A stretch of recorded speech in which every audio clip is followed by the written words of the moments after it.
কোথা কৃষ্ণ দয়া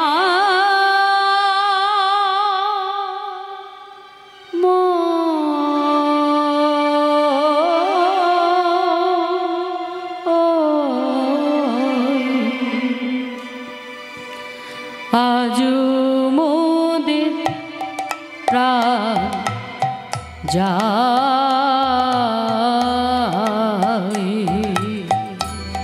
কোথা কৃষ্ণ দয়া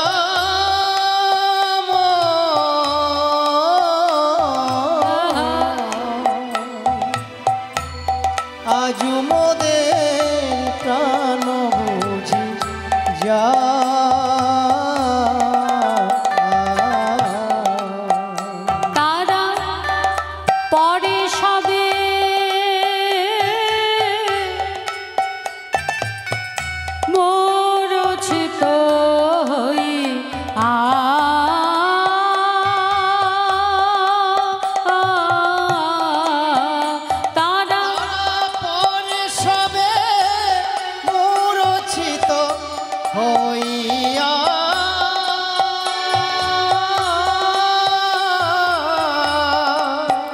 বলে একবার মোদের দেখা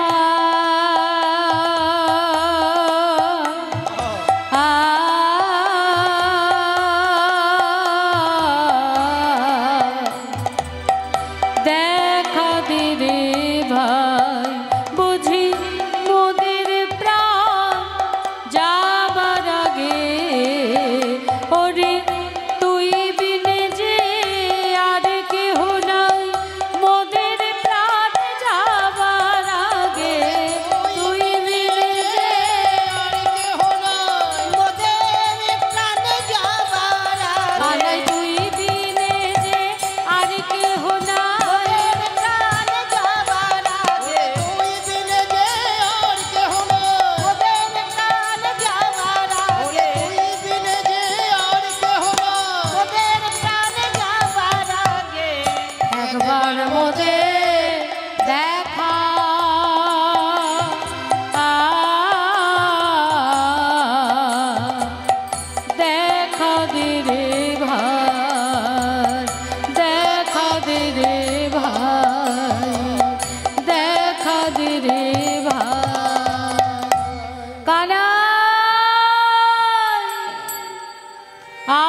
আর বুঝি তোর সাথে আমাদের দেখা হলো না আর বুঝি মোরা মায়ের কোলে ফিরে যেতে পারবো না। বটু মধু মঙ্গল শ্রীরামকে ডেকে বলছে, ওরে শ্রীরাম রে, শ্রীরাম রে, তুই যদি মায়ের কাছে ফিরে যেতে পারিস তবে আমার মাকে একটা কথা বলে দিস। ও শ্রীদা, আবার মাকে গিয়ে বলিস, মাগো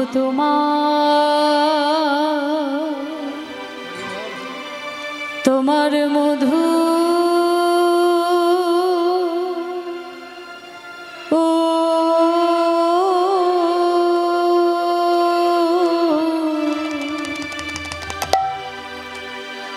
ওমা তোমার মধু ঝরে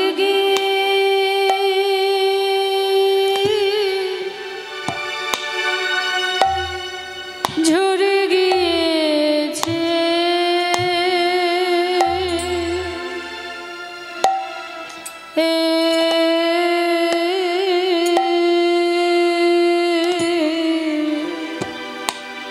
বলিবি তোমার মাগো তোমার মধু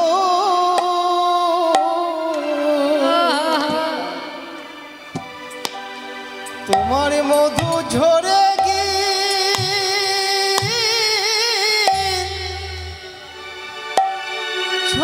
গিয়েছে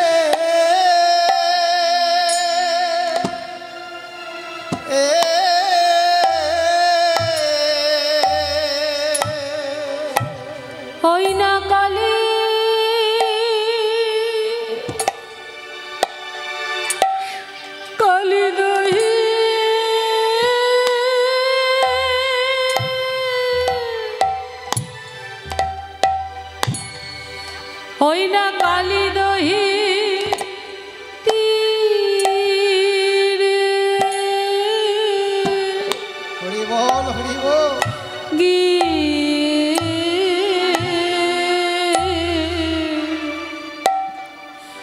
হরি শ্রীরাম রে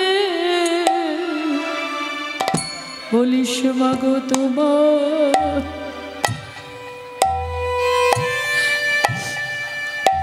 তোমার মধু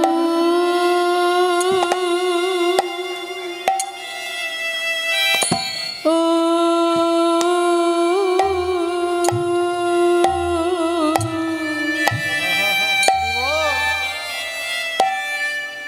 তোমার মধু ঝরে গিয়ে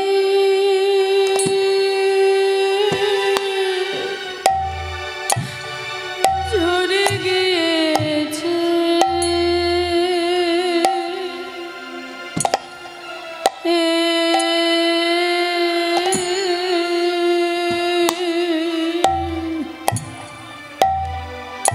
ওই না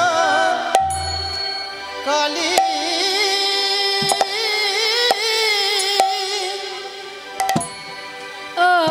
কালী দহে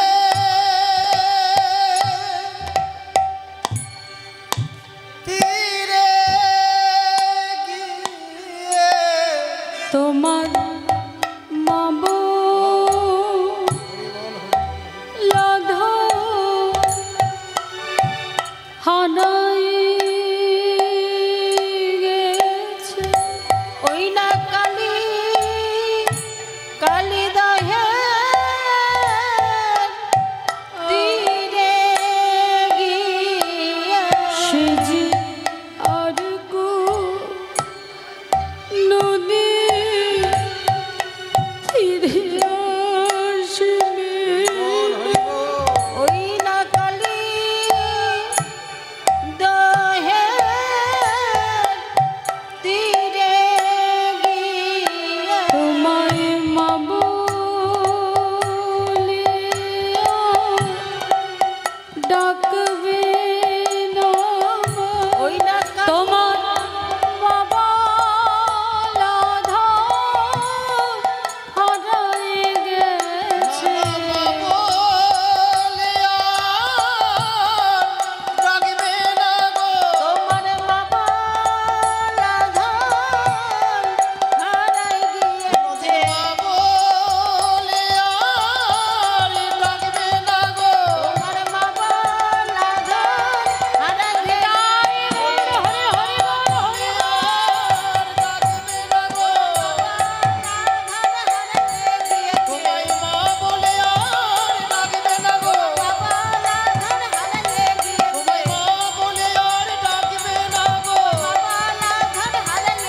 তোমায় মা বলে আর ডাকবে না গো মা বলে আর ডাকবে না গো বলবি তোমার মধু ঝরে গিয়েছে এই বলে বটু মধুমঙ্গল শ্রীরামের কোলে প্রাণ ত্যাগ করল। আর এই শ্রীরাম মধুর দেহটা বক্ষ মাঝে দড়িয়ে ধরে বলছে, ওরে মধুরে তুই তো চলে গেলি আর আমাকে বলে গেলি তোর মাকে সংবাদ দিতে। আমিও বুঝি আর প্রাণে বাঁচব না, আমিও বুঝি আর প্রাণে বাঁচব, মরণে আমার ভয় নাই, মরণে আমার ভয় না। কিন্তু একটা কথা আমাকে বারবার বেদনা দেয়, হরি বল যে জন্মাবধি কৃষ্ণ সঙ্গ করে কৃষ্ণ সঙ্গ করে এবার আমার প্রাণে যাবার সময় হলো। কিন্তু দেখ দেখ বটু, বলি যাবার সময়টা দেখা পেলাম না। ওরে আমার যাবার সময় তার দেখা পেলাম না। আমি যাবার সময়টা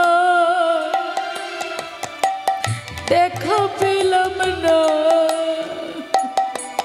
আমি যাবার সময় তার দেখা পেলাম না। জন্মাবধি কৃষ্ণ ও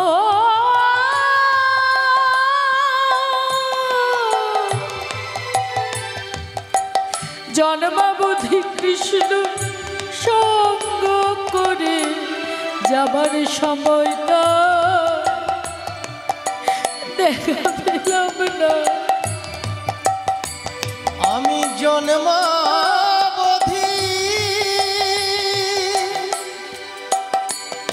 তার সঙ্গ করে না জানি কোন অপরাধের ফলে, আমি জন্মাবধি কৃষ্ণ সঙ্গ করে না জানি কোন অপরাধের ফলে, জন্মাবধি কৃষ্ণ সঙ্গ করে তাই গৌর হরে হরে বল হরে বল।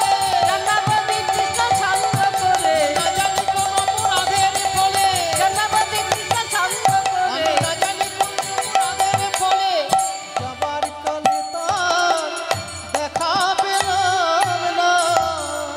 এই বলে শ্রীদাম মৃত্যুর মুখে ঢলে পড়ল। সুদামে বলছে উনি কানাই রে, যাবার সময় তার দেখা পেলাম না। যেই নাম সেই নামে ভজনিষ্ঠা করি, নিষ্ঠা করি নামের সহিতে আছে আপনি শ্রীহরি। আপনি শ্রীহরি। শুনেছি নামের মধ্যেই নামই লুকিয়ে আছে, তাই এই বালুকার পরে তোর নাম লিখে আমার বক্ষখানা দিলাম। বলি ওরে না, যখন যাবার সময় আসন্ন তখন ভাই কানাইয়ের সঙ্গে তো দেখা হলো না। ওরে নাম রে, তুই আমায় পথ দেখায়ে নিয়ে চল না। আমায় পথ দেখায় নিয়ে চলে না। নাম চিন্তা মনি, চিন্তা মনির কাছে পথ দেখায়ে আমায় নিয়ে চল না। সেই নাম চিন্তা মনির কাছে পথ দেখায়ে নিয়ে চল না। নাম চিন্তা মনির করে কাছে হাতে ধরি পায়ে পড়ি, হৃদয় মোর হরে ধরি পায়ে পড়ি নাম চিন্তা মনির কাছে ধরে হাতে ধরি পায়ে পড়ি নাম চিন্তা মনির কাছে আমায় পথ দেখায় নিয়ে চলে না। আর এদিকে ভগবান আমার অন্তরে সবই জানেন, কিন্তু লীলা করছেন। তাই মনে মনে ভাবছে এত বিলম্ব হচ্ছে কেন, দেখি তো। চারিদিক খুঁজলেন, যমুনার তীর খুঁজেও যখন পেলেন না, কালিন্দীর তীরে গিয়ে দেখছে কি আমার সখারা, আমার ধেনুবৎসরা মৃত্যুর মুখে ঢলে পড়ে আছে। প্রাণ গোবিন্দ তাড়াতাড়ি করে গিয়ে মৃত সঞ্জীবনী করে স্পর্শ বোলাতেই সখাগণ ধেনুবৎস সকলে প্রাণ ফিরে পেল। সখাদের কাছে সমস্ত কথা শুনলেন প্রাণ গোবিন্দ। আর ধেনুবৎস বলি ভিজাই দিল রে, বিজয় দিল রে ভিজাই দিল রে, বিজয় দিল রে চোখের জলে মুখের নালে ভিজাই দিল রে। চোখের জলে মুখের আমার নালে যশোদা দুলালে, চোখের জলে হরি হরি বল হরি বল। চোখের জলে মুখের লালে করি চোখের জলে মুখের লালে সব করি জলে মুখের লালে যশোদা দুলালে চোখের জলে মুখের লালে বিজয় দিল রে। ধেনুবৎস তো কথা বলতে পারে না মা, তারা কৃষ্ণ বলতে চায় কিন্তু বলতে পারে না, জড়জিহ্বা তাদের। তাই চোখের জলে মুখের নালি নিজের মনের ভাব কানাইকে বোঝাবার জন্য ভিজিয়ে দিলেন। কানাই মনে মনে বলছে, ওরে কালিও, তোর এত দুস্পর্ধা, তুই আমার সখাগণ ধেনুবৎসকে আঘাত করিস। আজই আমি তোর ব্যবস্থা করব। আজই তোকে এই বৃন্দাবন ছাড়া করে আমি বৃন্দাবনকে বিষ মুক্ত করব। আজকে লীলাটি মা কালীয় দমন। দমন শব্দের অর্থ হচ্ছে হত্যা, কিন্তু ভগবান কখনো কাউকে হত্যা করতে পারেন না। ভগবান কি করেন? উদ্ধার। তাহলে এখানে দমন শব্দের অর্থ হলো উদ্ধার, অর্থাৎ আমরা আস্বাদন করছি কালীয় উদ্ধার লীলা। তাই প্রাণ গোবিন্দই আমার কি করলেন?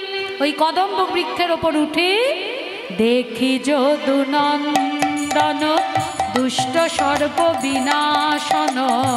দেখি যদুনন্দন দুষ্ট সর্প বিনাশন। ঝাঁপ দিল কালী দহের জলে গো, ঝাঁপ দিল কালী দহের জলে গো।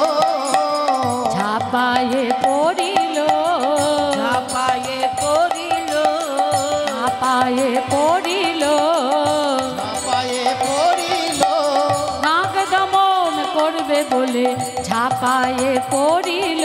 ওই নাগ দমন করবে আজ বলে তর পোহারি মধুসূদন। নাগ দমন হরি হরি বল, হরি বল। মধুসূদন নাগ দমন করবে বলে দর্পহারি মধুসূদন নাগ দমন করবে বলে দর্পহারি মধুসূদন নাগ দমন করবে বলে দর্পহারি মধুসূদন নাগ দমন করবে বলে ঝাঁপায়ে পড়িল।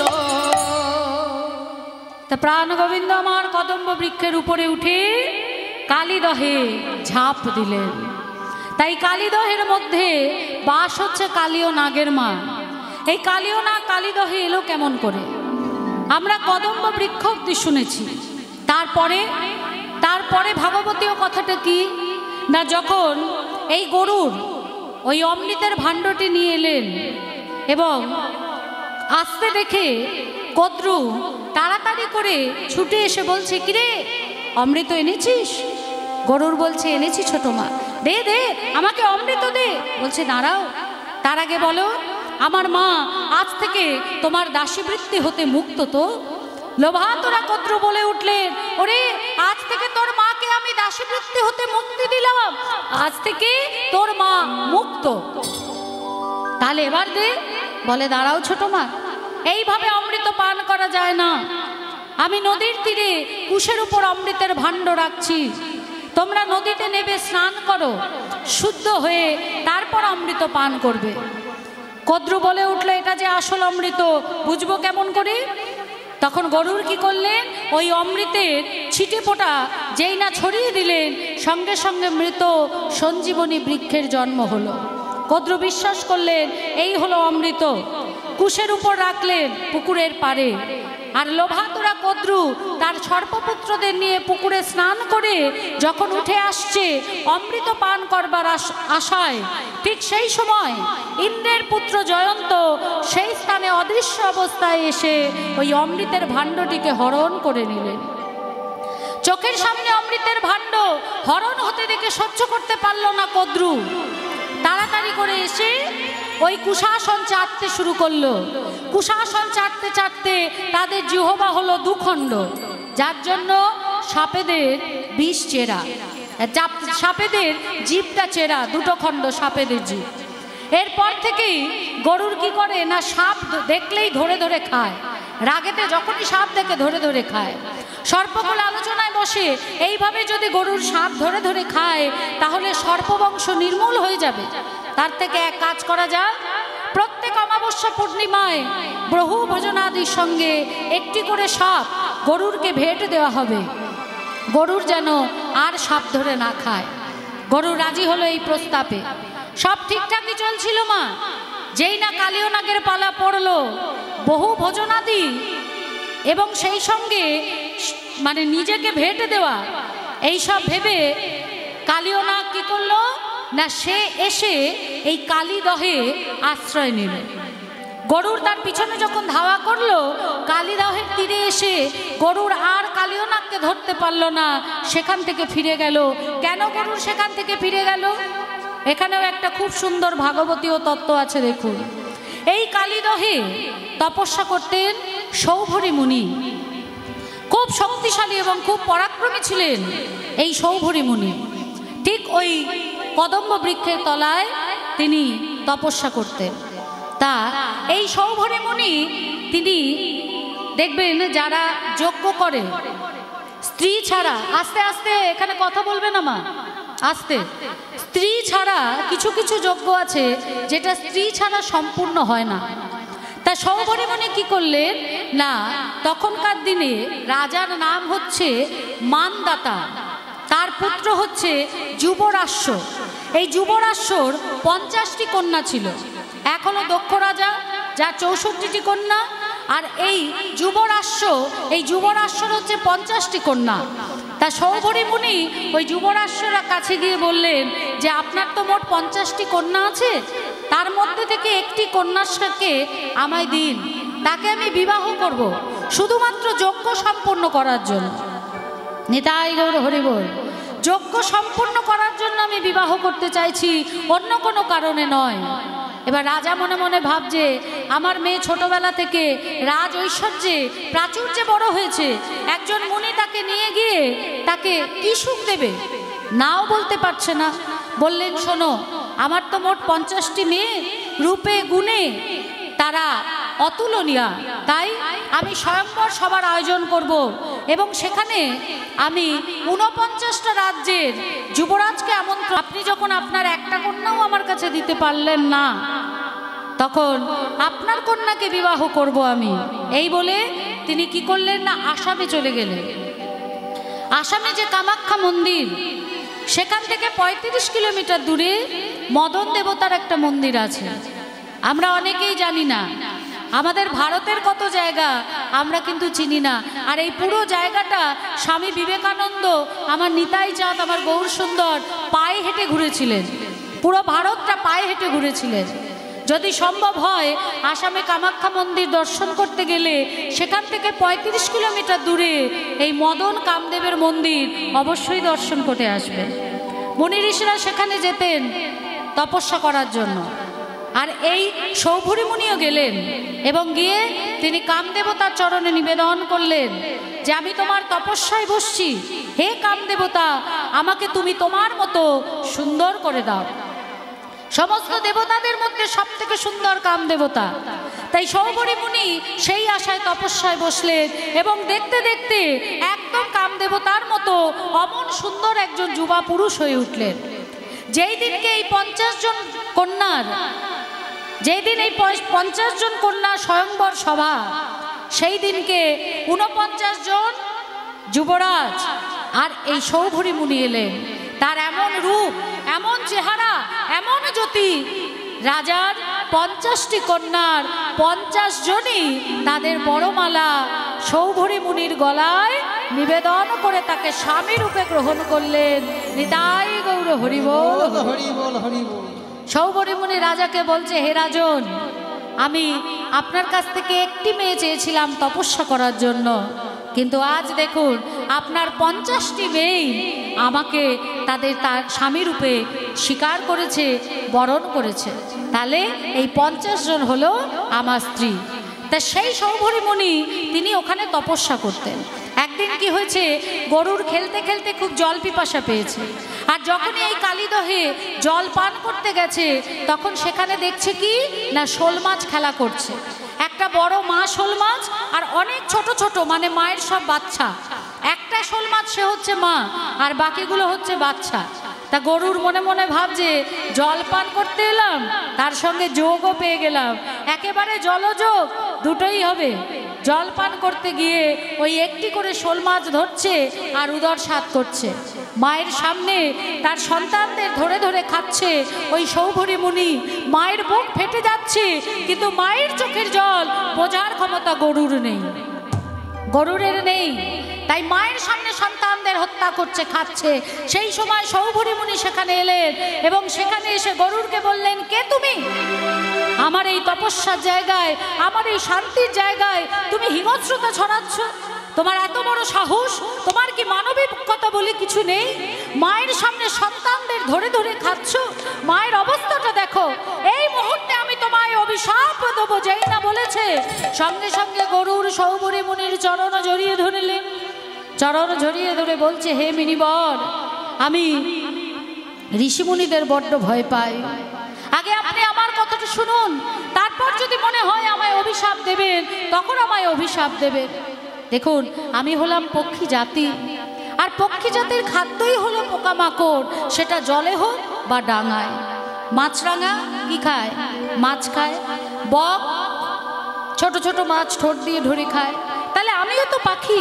আমি যদি আমার ক্ষুধাকে নিবারণ করার জন্য মাছ খেয়ে থাকি, তাহলে এখানে আমার ভুলটা কোথায়? এখানে আমার দোষটা কোথায়? এটা যে আপনার পোষা মাছ, ওই শোল মাছের সন্তান, শোল মাছ কাঁদছে, আমি কি করে বুঝবো? আমার দোষ কোথায়?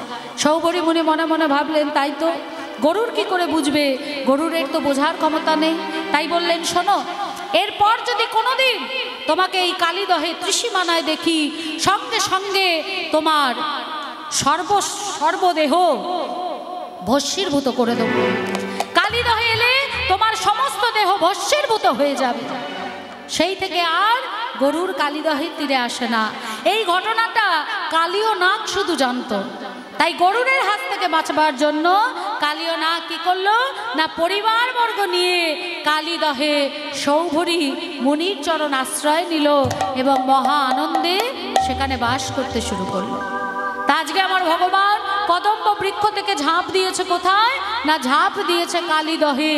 আর যখনই ঝাঁপ দিয়েছে, ধুম যেই না আওয়াজ হয়েছে, কালীয় নাগ বিশ্রাম নিচ্ছিল, ফনা তুলে দেখছে তার রাজত্ব কে আক্রমণ করলো। দেখছে কি, একটা ছোট্ট শিশু, সে তার রাজ্য আক্রমণ করেছে। শুধু তাই নয়, সাঁতার কেটে ঘুরে বেড়াচ্ছে। মনে মনে বলছে, রে বালক, তোর মাতৃ আশীর্বাদ বুঝি বড় প্রখর। আমার রাজত্বে এসে তুই আমার রাজত্ব আক্রমণ করে এখনো প্রাণে বেঁচে আছিস, তবে আর বেশিক্ষণ তুই বেঁচে থাকতে পারবি না। আজই আমি তোকে হত্যা করব। এই বলে ভগবান আমার ঘুরছে, আর তার পিছন পিছন কালীয় নাগও ঘুরছে ভগবানকে হত্যা করার জন্য।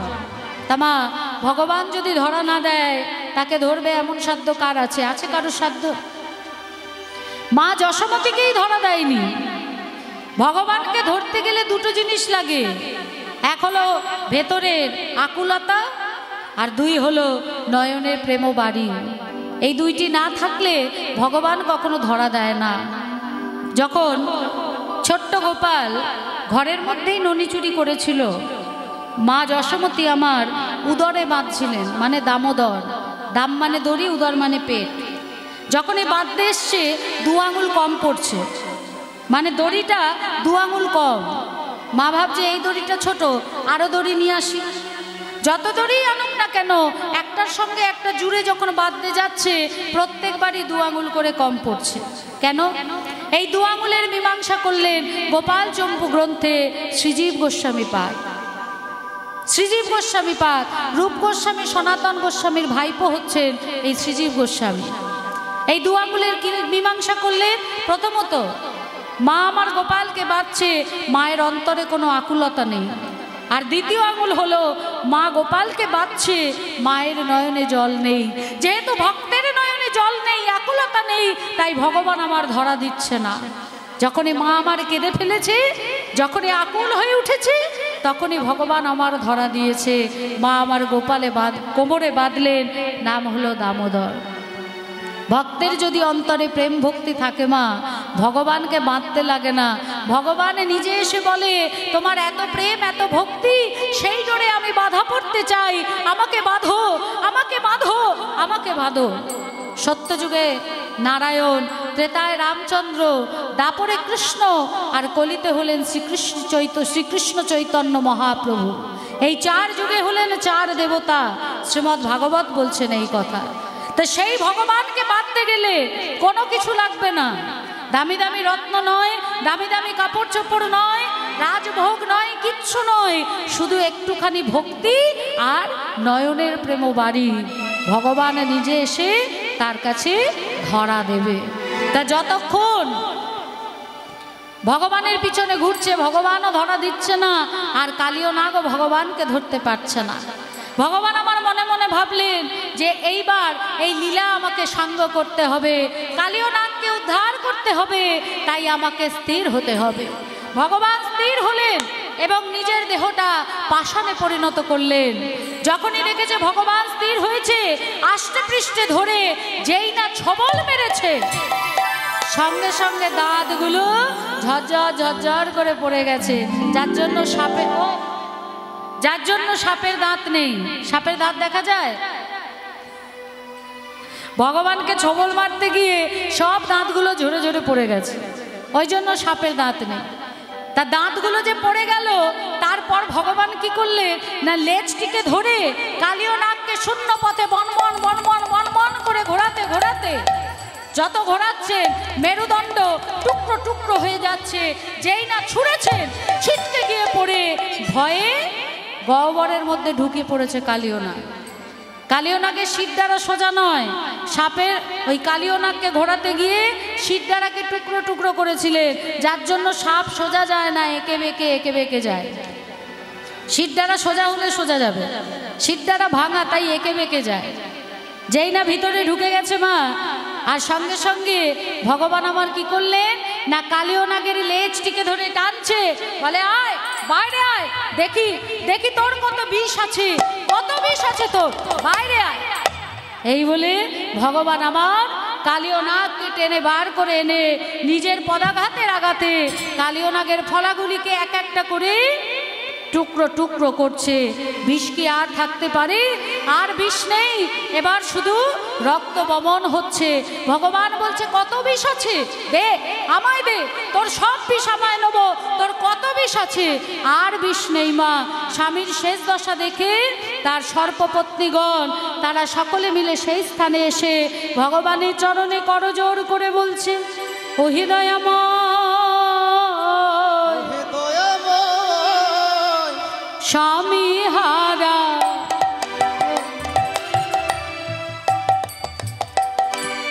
হয়ে নারী,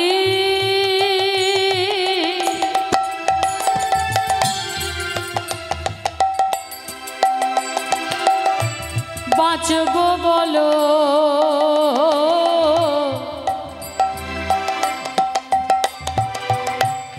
কেমন করি, ওহে দয়াময়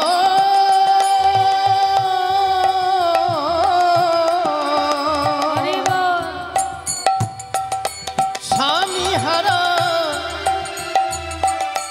হয়ে নারী,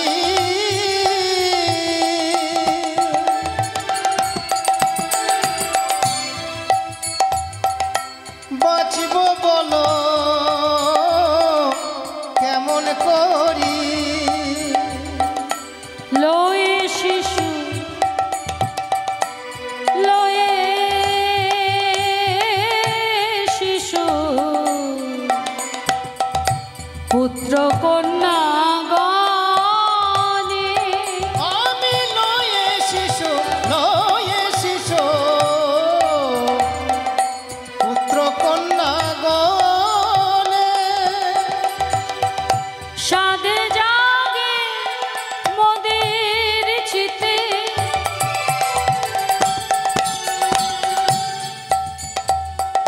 কৃষ্ণ ভক্ত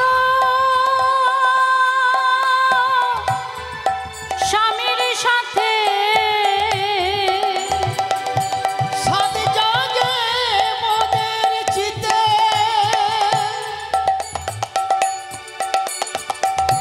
কৃষ্ণ ভক্ত স্বামীর সাথে, আমরা করব পূজা, করব পূজা তোমার ভগবান, আমরা করব পূজা, আমরা করব পূজা তোমার ভগবান, তুমি কৃপা করিবে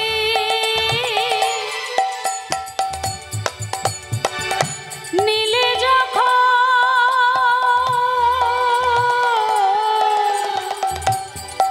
তুমি কৃপা করে বিষ নিলে যখন,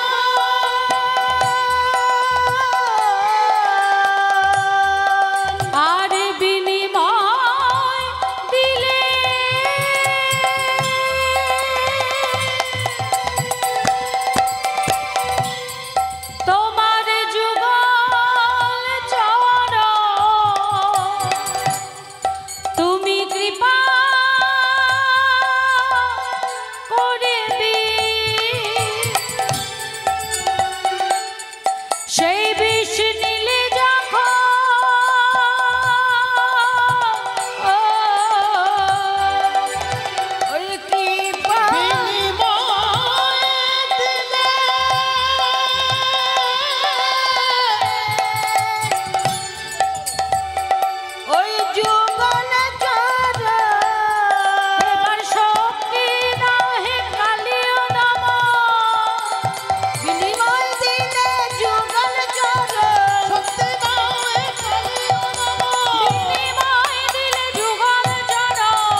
ভগবান আমরা করিব পূজা তোমার ভগবান।